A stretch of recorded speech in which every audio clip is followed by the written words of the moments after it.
Olá, eu sou Regina Lúcia Nogueira, neurocientista e psicóloga da Neuroscience BR e psicóloga no Tribunal de Justiça do Distrito Federal e dos Territórios. O tema do nosso encontro é neurociência e trauma, agravos do impacto da violência doméstica sobre o cérebro devido aos estressores traumáticos adicionais da pandemia do Covid-19. Nós vamos abordar nesse tempo 5 razões porque precisamos falar ainda mais sobre o impacto traumático da violência doméstica durante esse momento que a gente está vivendo da pandemia. O primeiro aspecto é porque o impacto traumático da violência doméstica sobre o cérebro já é reconhecido pelo sistema de justiça. Então, de forma resumida, a violência doméstica, por suas características, tem um impacto traumático e, ao alterar o funcionamento do cérebro devido a essas características, tem efeitos agudos e crônicos sobre emoções, cognição, memória e comportamentos da vítima que precisam ser compreendidos. No 18º Fonavid, realizado em 2016 em Belo Horizonte, uma das recomendações aprovadas foi que os tribunais de justiça dos estados e do Distrito Federal deveriam incorporar a perspectiva de gênero na sua formação multidisciplinar e também o impacto dos diferentes tipos de violência contra as mulheres sobre a saúde mental e os efeitos do trauma, a fim de propiciar melhor valoração da prova a partir do conhecimento e estudo de outras ciências. No ano passado, na 13ª jornada Lei Maria da Penha, na carta da 13ª jornada, foi apresentada a proposta a fim de ampliar a efetivação da Política Judiciária Nacional de Enfrentamento à Violência contra as Mulheres, que fossem fomentadas ações educacionais que considerassem as recomendações da OMS e de evidências científicas de que a violência doméstica é um fator de risco para a saúde física e cerebral das mulheres e dos seus filhos.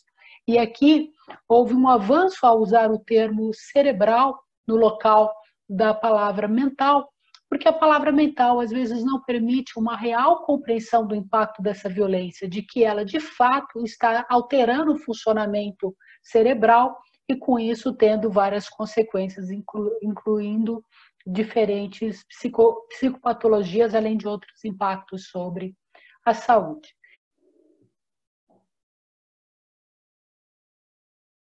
Compreender como o trauma e o estresse podem afetar indivíduos, relacionamentos, instituições, organizações, saúde e trabalho, favorece para o sistema de justiça especial, mas não só, o melhor acolhimento e proteção das vítimas, previne atendimentos retraumatizantes e que causem danos às vítimas de violência doméstica, uma melhor valoração da prova e um provimento jurisdicional mais próximo possível do ideal de justiça. O segundo aspecto que eu quero pontuar é que o medo e as incertezas associadas às pandemias fornecem um ambiente propício que pode exacerbar ou provocar diversas formas de violência. No dia 11 de março último, o diretor da Organização Mundial de Saúde anunciou que o novo coronavírus era, então, caracterizado como uma pandemia. Dados de ontem da Organização Mundial de Saúde mostram o número de países alcançados e até ontem nós já tínhamos confirmado mais de 2 bilhões de casos no mundo e mais de 150 mil mortes, o que dá a dimensão dessa pandemia diferente de outras pandemias que o mundo vivenciou recentemente. Esses são dados especificamente para o Brasil, do Ministério da Saúde, onde a gente pode encontrar, esses são dados também de ontem, mais de 36 mil casos confirmados, lembrando que a gente tem um problema de subnotificação, 2.300 óbitos, o que dá uma letalidade de 6,4%. E quando a gente observa o mapa, a gente vê que em várias regiões do país a gente tem já mais de 1.000 casos confirmados. Esse painel também do Ministério da Saúde mostra, né, a gravidade do problema e o aumento dos casos novos por dia, né? Então a gente parte de 26 de fevereiro com 0 e atualmente se tendo em média mais de 2.000 casos novos por dia. Nessa reportagem de 14 de abril último, então nessa semana, nós já vemos relatos do Sistema de Saúde do Estado de São Paulo, onde nós temos o maior número de casos, já operando sob forte estresse. Então, nós temos uma característica dessa pandemia em especial, que tem estressores que estavam presentes em outras pandemias. A gente teve, por exemplo, o caso do Ebola, a gente teve o caso do H1N1, mas nesse caso a gente não tem limites geográficos, então uma pandemia de dimensão mundial. A gente tem bilhões de pessoas em isolamento social, como eu relatei há pouco, mais de 2 bilhões de pessoas infectadas, mais de 150 mil mortos, e aí a afirmação que o desastre da saúde pública se tornou também uma catástrofe financeira. Então, nós temos disparada do nível de desemprego, queda do PIB basicamente em quase todos os países do mundo, né? Dados do FMI também dessa semana, e a gente tem o futuro incerto. Nós não sabemos quantas ondas ainda teremos de contaminação, quantas vítimas, quanto tempo demora a vacina, a questão de economia, de empregos, e isso ainda a gente pode estar lidando só com a ponta do iceberg. Nessas situações de pandemia, estudos têm mostrado a vulnerabilidade de mulheres e crianças. Então, um aumento não só dentro da violência doméstica, mas também da violência doméstica contra mulheres e crianças.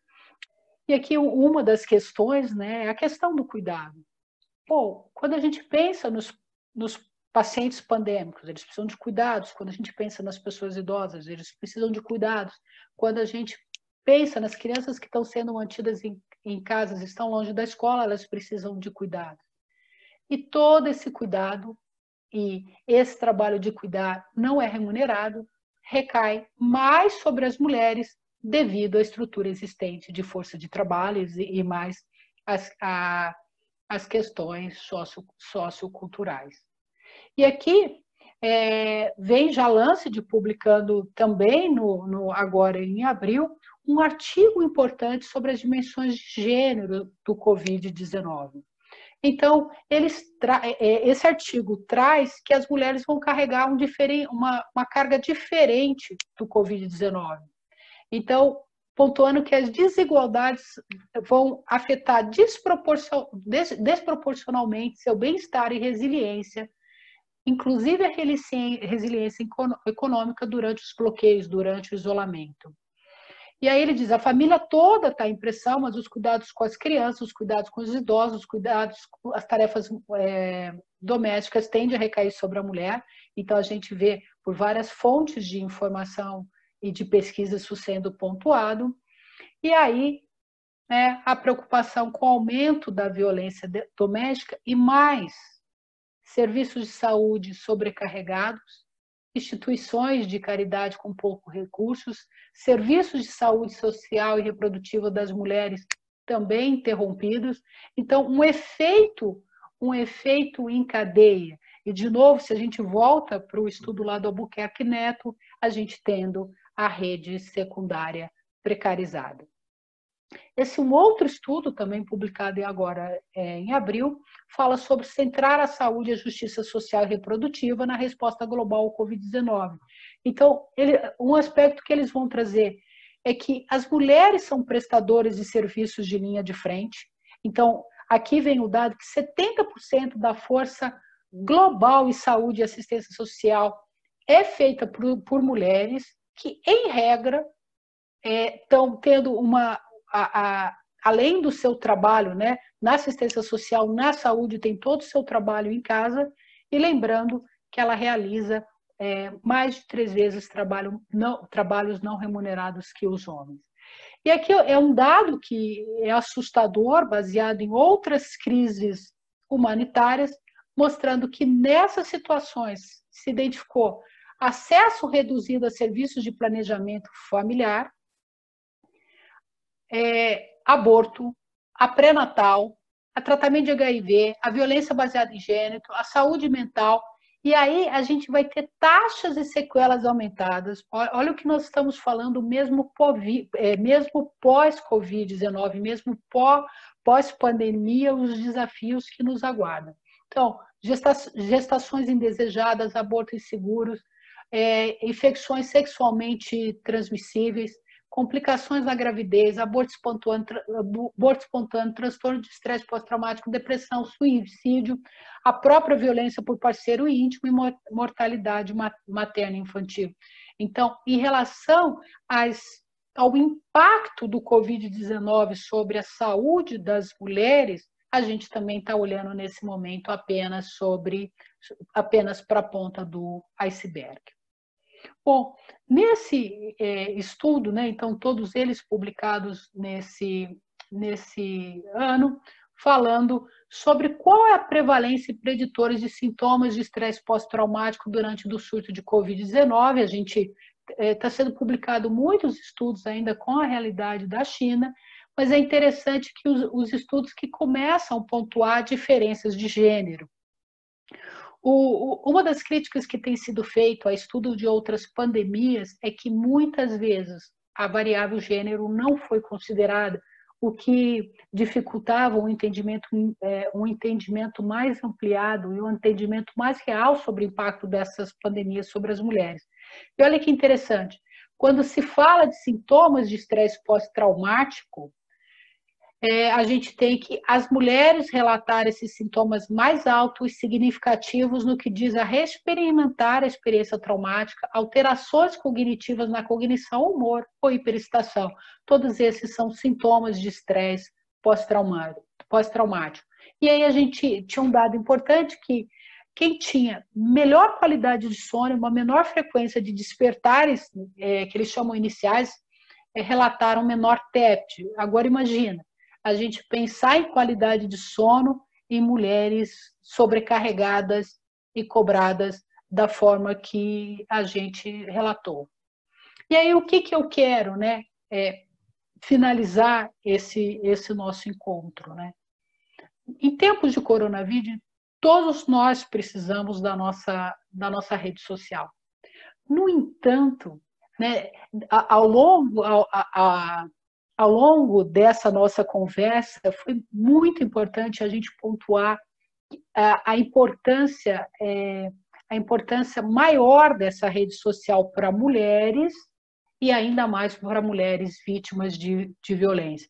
Então, todos precisamos de nossa rede social, mas as mulheres vítimas de violência doméstica e seus filhos precisam ainda mais, principalmente da rede secundária, o que traz para nós a importância da gente pensar em como está o acesso a essas redes, não só o funcionamento, mas ao acesso. Lembrando que muitas mulheres conseguiam acessar essa rede secundária por possuírem uma renda mínima. Então, assim, essa figura é bastante elucidativa, né? Que essa pode ser a situação de muitas mulheres. E eu gosto de destacar, quando a gente fala da rede de atendimento formada pelo sistema de saúde, pelo sistema de assistência social, pelo sistema de segurança, pelo sistema de justiça, ela é formada de pessoas. São pessoas que que atendem essas vítimas direta e indiretamente, são pessoas que tomam decisões, são pessoas que elaboram políticas públicas, são pessoas que colhem dados e fazem pesquisas para que a gente possa entender essa realidade e aí lembrar, né, a importância da capacitação continuada e sensibilização dessa rede sobre esse impacto da violência doméstica e dos agravos produzidos pela pandemia do Covid-19 sobre a saúde física e cerebral das vítimas. E aqui um destaque importante que eu não consegui me dedicar nesse nosso encontro, sobre seus filhos e filhas.